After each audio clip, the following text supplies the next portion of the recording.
Assalamualaikum warahmatullahi wabarakatuh. Perkenalkan, saya Danila Triani Oktari, NPM A1D020040, di mana dalam video kali ini saya akan membahas tentang pokok-pokok ajaran Islam. Yang pertama kali akan kita bahas yaitu tentang pokok ajaran Islam, iman. Apa itu iman? Iman adalah kepercayaan hati kita pada apa yang telah difirmankan Allah Subhanahu wa taala kepada Nabi Muhammad, yang disabdakan oleh Nabi Muhammad itu sendiri, atau disebut juga dengan hadis. Dalam pokok ajaran Islam iman ini, terdapat rukun iman. Rukun iman itu ada 6. Yang pertama, beriman kepada Allah Subhanahu wa taala. Yang kedua, beriman kepada malaikat-malaikatnya.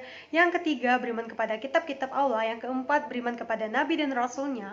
Yang kelima, beriman kepada hari akhir. Dan yang keenam terakhir, beriman kepada qada dan qadar. Next, ciri-ciri orang beriman.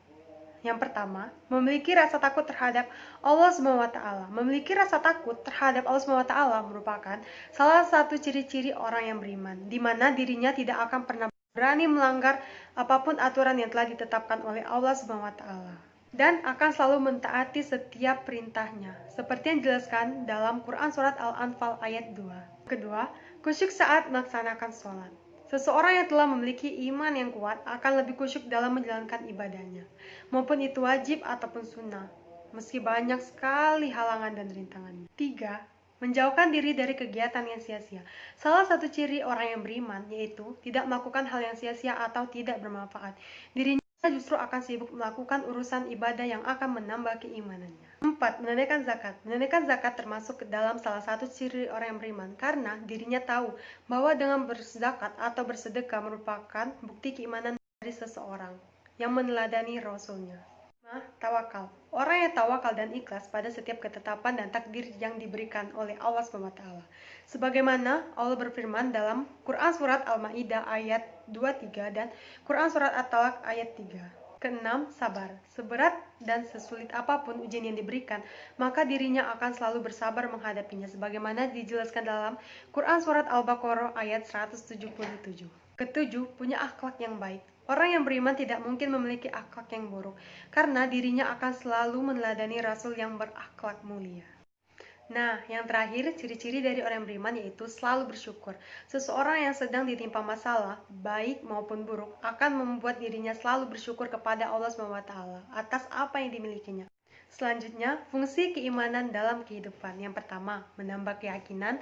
Kedua, menambah ketaatan. Ketiga, menenteramkan hati. Keempat, mendatangkan keuntungan dan kebahagiaan dalam hidup. Dan yang kelima terakhir, iman membuat kita menjadi lebih sabar. Selanjutnya, penjelasan rukun Islam. Rukun Islam itu ada 5. Yang pertama, mengucapkan 2 kalimat syahadat. Mengucapkan 2 kalimat syahadat wajib hukumnya bagi seseorang yang ingin masuk Islam atau ingin menjadi seorang muslim. Rukun Islam yang kedua yaitu mengerjakan sholat. Setelah menjadi seorang muslim, tentu harus mengerjakan rukun Islam yang kedua ini. Ini wajib dilaksanakan. Sholat wajib disebut juga dengan sholat 5 waktu.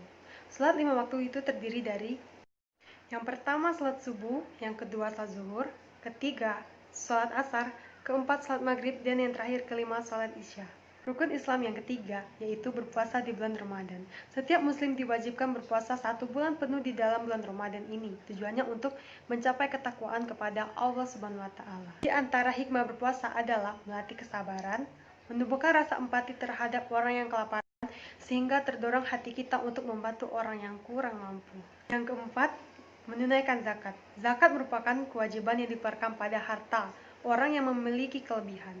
Ada beberapa jenis zakat, yaitu seperti zakat fitrah. Zakat ini dikeluarkan pada bulan Ramadan. Rukun Islam yang terakhir yaitu pergi haji bagi yang mampu.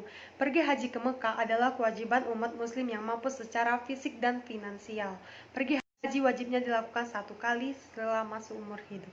Next, yang kedua, tentang pokok ajaran Islam, ihsan. Ihsan adalah kamu beribadah kepada Allah seakan-akan kamu melihatnya.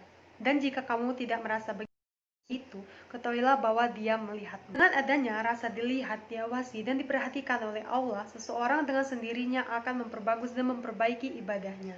Ihsan adalah cara bagaimana seharusnya kita beribadah kepada Allah Subhanahu wa taala. Ihsan terbagi menjadi 2. Yang pertama, ihsan dalam beribadah kepada Sang Pencipta. Memiliki 2 tingkatan. Pada tingkatan pertama, kamu beribadah kepada Allah seakan-akan kamu melihatnya. Ini ibadah dari seseorang yang mengharapkan rahmat dan ampunannya. Nama dari perbuatan ini disebut makam al-musyahadah, dan keadaan ini merupakan tingkatan ihsan yang paling tinggi karena dia berangkat dari sikap membutuhkan harapan dan kerinduan. Tingkatan kedua, jika kamu tidak mampu beribadah seakan-akan kamu melihatnya, maka sesungguhnya dia melihatmu, dan ibadah dari seseorang lari dari azab dan siksaannya. Hal ini lebih rendah tingkatannya daripada tingkatan yang pertama, karena sikap ihsannya didorong dari rasa diawasi takut akan hukuman. Selanjutnya tentang hubungan akhlak dengan iman, Islam, dan ihsan. Ada hubungan yang erat antara akhlak dan iman dalam Islam, dan hubungan di antara keduanya harus diketahui oleh setiap muslim. Akhlak menyempurnakan iman. Iman dan akhlak adalah dua hal yang sebenarnya tidak dapat dipisahkan. Seseorang belum dikatakan benar-benar beriman jika ia belum memiliki akhlak yang baik. Iman mendorong ihsan.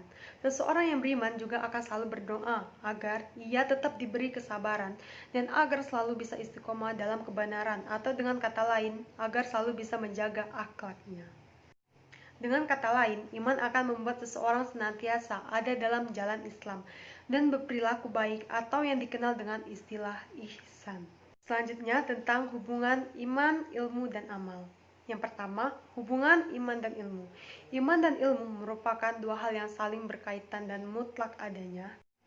Dengan ilmu, keimanan kita akan lebih mantap. Sebaliknya, dengan iman, orang yang berilmu dapat terkontrol dari sifat egoisme pribadi, sombong, dan semena-mena, yang berakibat rusaknya tatanan hidup sosial kemasyarakatan dan meruntuhkan peradaban yang telah susah payah dibangun oleh manusia. Selanjutnya, hubungan iman dan amal soleh. Iman dan amal soleh ibarat dua sisi mata uang yang tidak dapat dipisahkan. Mereka bersatu padu, satu sisi lain ada dan satu sisi lainnya tidak ada. Begitu pula sebaliknya. Dengan demikian, seseorang yang mengaku beriman harus menjalankan keislamannya. Begitu pula orang yang mengaku Islam harus menyatakan keislamannya. Yang terakhir, hubungan amal dengan ilmu. Ilmu adalah pemimpin dan pembimbing amal perbuatan. Semua aspek kegiatan manusia harus disertai dengan ilmu, baik itu yang berupa amal ibadah atau amal perbuatan lainnya. Maka dari itu, tujuan amal yang dikehendaki seseorang mesti dicapai dengan ilmu. Amal ini akan mempunyai nilai jika dilandasi dengan ilmu. Begitu juga dengan ilmu akan mempunyai nilai jika diiringi dengan amal. Itulah beberapa penjelasan tentang pokok-pokok ajaran Islam dari saya. Saya pamit. Wassalamualaikum warahmatullahi wabarakatuh.